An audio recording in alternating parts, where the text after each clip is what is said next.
Hey guys. Okay, so it's like somewhere at like almost 12, I think. And I'm coming in the back porch. And hold on, let me switch the camera.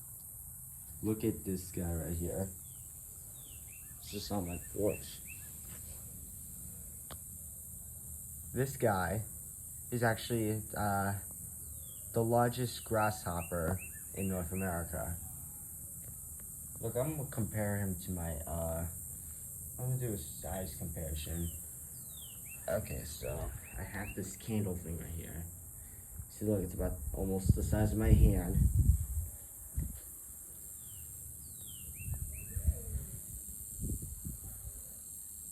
Yeah, he's kind of big. Though he's not the biggest bug in the world. There are bugs bigger than that. Hey, buddy.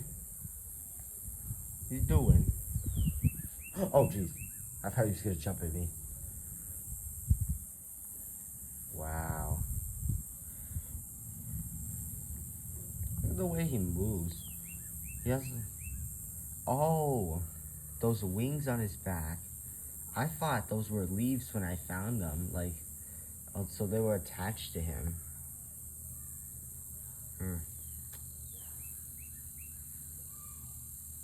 It's cool having the largest grasshopper come to our back door.